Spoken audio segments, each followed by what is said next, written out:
శ్రీమాత్రే నమః. అందరికీ నమస్కారం అండి. ఈ వీడియోలో 2024వ సంవత్సరంలో అక్టోబర్ 2వ తేదీ బుధవారం రోజున 2వ సూర్యగ్రహణం అయితే రాబోతుంది కదండి. మరి ఈ గ్రహణం యొక్క పట్టు విడుపు సమయాలు ఏమిటి?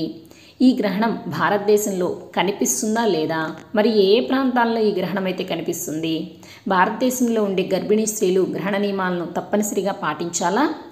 గ్రహణం ఉన్నవారు ఎటువంటి నియమాలను పాటించాలి, లేనివారు ఎటువంటి నియమాలను పాటించాలి, అలాగే అసలు గర్భవతులు ఏ నెల నుంచి ఏ నెలలోపు వారు ఈ నియమాలను పాటించాలి, ఇంకా మరెన్నో విషయాల గురించి ఈ వీడియోలో అయితే వివరంగా తెలుసుకుందామండి.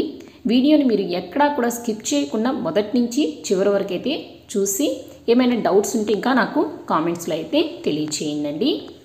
ఈ సూర్యగ్రహణము అక్టోబర్ 2వ తేదీ బుధవారం రోజునైతే రాబోతుందండి. ఇది ఈ 2024వ సంవత్సరం రాబోతున్న 2వ సూర్యగ్రహణము. ఈ గ్రహణాన్ని కేతుగ్రస్త కంకణాకార సూర్యగ్రహణం అనే పేరుతో పిలుస్తారండి. ఈ గ్రహణం యొక్క పట్టు విడుపు సమయాలు చూసుకున్నట్లయితే అక్టోబర్ 2వ తేదీ బుధవారం రోజున రాత్రి 9:13 ప్రారంభమవుతుంది. 3 అక్టోబర్ 2024 గురువారం రోజున తెల్లవారుజామున 3:17 వరకు అయితే ఈ గ్రహణం ఉంటుందండి. ఈ గ్రహణం యొక్క మొత్తం వ్యవధి 6:04 సమయం అయితే ఉంటుందండి. మరి ఈ గ్రహణం మన భారతదేశంలో కనిపిస్తుందా లేదా అని అంటే ఈ గ్రహణం మన భారతదేశంలో అయితే కనిపించదండి. కాబట్టి భారతదేశం నుంచి ప్రజలు ఎటువంటి గ్రహణ నియమాలను అయితే పాటించవలసిన అవసరం లేదండి. గర్భిణీ స్త్రీలు కూడా ఎటువంటి నియమాలను అయితే పాటించవలసిన అవసరం లేదండి. కాకపోతే కొద్దిపాటి జాగ్రత్తలు అయితే తీసుకోవాలి. ఆ జాగ్రత్తలు ఏమిటి ఈ వీడియోలో అయితే నేను క్లియర్గా తెలియజేస్తానండి. ఈ సూర్యగ్రహణం కనిపించే ప్రదేశాలు మీకు స్క్రీన్ మీద అయితే అన్ని నేమ్స్ ఇస్తున్నానండి. ఎవరైనా సరే ఈ ప్రాంతంలో మీకు తెలిసిన వారు ఉన్నట్లయితే ఈ వీడియోని షేర్ చేయండి. అలాగే ఈ ప్రాంతంలో ఎవరైనా భారతీయులు కూడా ఉన్నట్లయితే వాళ్ళకి తప్పకుండా ఈ విషయాల్ని తెలియచేయండి. కాబట్టి ఈ ప్రాంతాలను నివసించే ప్రజలు తప్పనిసరిగా గ్రహణ నియమాలను పాటించాలి. అలాగే గర్భవతులు తగు జాగ్రత్తలు అయితే తప్పనిసరిగా తీసుకోవాలండి. మరి ఎటువంటి జాగ్రత్తలు తీసుకోవాలి, ఎటువంటి నియమాలను పాటించాలి అనే దాని గురించి ఇప్పుడు తెలుసుకుందామండి.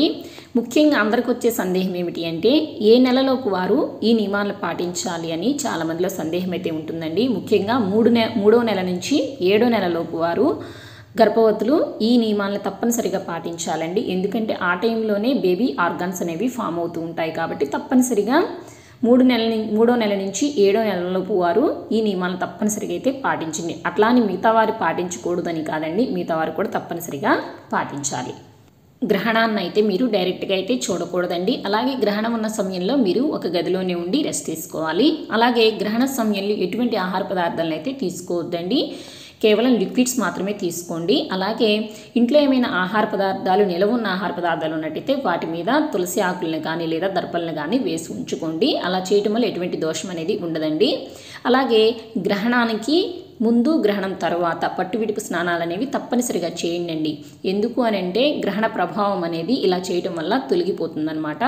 అలాగే గ్రహణ సమయంలో వెజిటబుల్స్ కట్ చేయటం కానీ, ఫ్రూట్స్ కట్ చేయటం కానీ, అలాగే వంట చేయటం ఇలాంటివి అస్సలు చేయకూడదండి గ్రహణ సమయంలో. అలాగే గ్రహణ సమయంలో సెల్ ఫోన్స్ కూడా యూజ్ చేయకూడదండి. ఎందుకంటే వాటి నుంచి వచ్చే రేడియేషన్ కూడా అంత మంచిది కాదు. కాబట్టి కేవలము ఆ సమయంలో దైవనామ స్మరణ చేసుకోండి. ఏదైనా దేవునికి సంబంధించిన పుస్తకాలు చదువుకోండి, లేదా శ్రీకృష్ణుడి సంతాన గోపాల స్వామి మంత్రాన్ని చదువుకోండి. ఇలా కేవలం దైవనామ స్మరణలోనే ఉండండి, చాలా మంచిదన్నమాట. అలాగే గ్రహణం పూర్తయిన తర్వాత ఇంటిని పూజా మందిరాన్ని శుభ్రం చేసుకోవాల్సి ఉంటుందండి. ఇప్పుడు నేను చెప్పిన ఈ నియమాలన్నీ కూడా మీరు నివసించే ప్రాంతంలో గ్రహణం ఉన్నట్లయితే మీరు ఆ గ్రహణ టైమింగ్స్ని చూసుకొని మీరు ఆ సమయంలో ఈ నియమాలను తప్పనిసరిగా పాటించండి, చాలా మంచిదండి.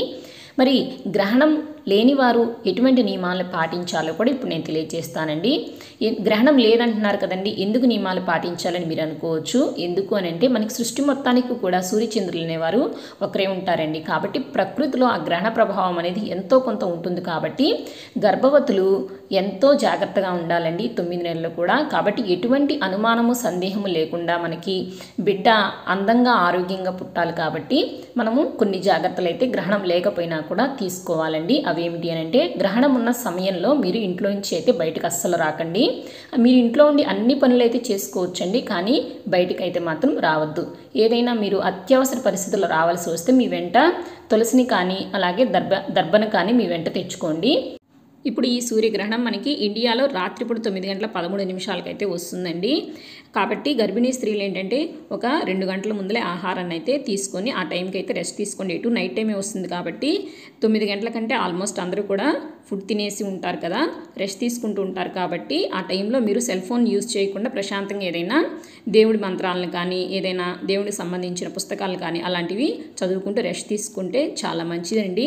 అలాగే గ్రహణం అయిపోయేటప్పటికి మనకి తెల్లారిపోతుందండి. కాబట్టి మీరు నిద్ర లేచిన తర్వాత చక్కగా తలస్నానం చేయండి. అలా చేయటం వల్ల చాలా మంచిదండి. ఎందుకు అనంటే పుట్టబోయే బిడ్డకి ఎటువంటి దోషం లేకుండా ఉంటుందండి. పట్టు స్నానం అయితే ఏం అవసరం లేదు, కానీ విడుపు స్నానం అయితే చేయండి. మీరు నివసించే ప్రాంతంలో గ్రహణం ఉన్నా లేకపోయినా ఈ కొద్దిపాటి జాగ్రత్తలు తీసుకుని అందమైన ఎటువంటి లోపం లేని చక్కటి బిడ్డకు జన్మనివ్వాలని మనస్ఫూర్తిగా కోరుకుంటున్నానండి. కాబట్టి ఎవరూ కూడా గ్రహణం లేదు కదండి ఎందుకు ఈ నియమాలన్నీ చెప్పి భయపెడుతున్నారని మాత్రం అనుకోవద్దండి. నేను చెప్పే నియమాలన్నీ కూడా మన జాగ్రత్త కోసమే కదండి. కాబట్టి దయచేసి అర్థం చేసుకోగలరని అనుకుంటున్నాను. సో ఇదండి ఇవాళ ఈ వీడియో. మీకు ఎంతో కొంత ఉపయోగపడుతుందని అనుకుంటున్నానండి. అలాగే మీకు తెలిసిన ఫ్రెండ్స్ కానీ ఫ్యామిలీ మెంబర్స్ కానీ ఎవరైనా ఫారిన్ కంట్రీస్లో ఉన్నట్లయితే, అలాగే అంటే అమెరికా, రష్యా, యూరప్ ఇలాగా కంట్రీస్లో మన తెలుగు వారు ఇప్పుడు ఎక్కువగా ఉంటున్నారు కాబట్టి వారికి కూడా ఈ వీడియోని తెలియచేయండి. ఎందుకంటే అక్కడ గ్రహణం ఉంది కాబట్టి వారు ఈ గ్రహణ నియమాలను తప్పనిసరిగా పాటిస్తారండి. వారికి కూడా ఎంతో కొంత ఈ వీడియో అనేది ఉపయోగపడుతుందని అనుకుంటున్నాను. ఈ వీడియో కనుక నచ్చినట్లయితే లైక్ చేయండి. అలాగే మన ఛానల్ని సబ్స్క్రైబ్ చేసుకోండి. మరొక మంచి వీడియోతో మళ్ళీ కలుసుకుందామండి. శ్రీమాత్రే నమః. స్వస్తి.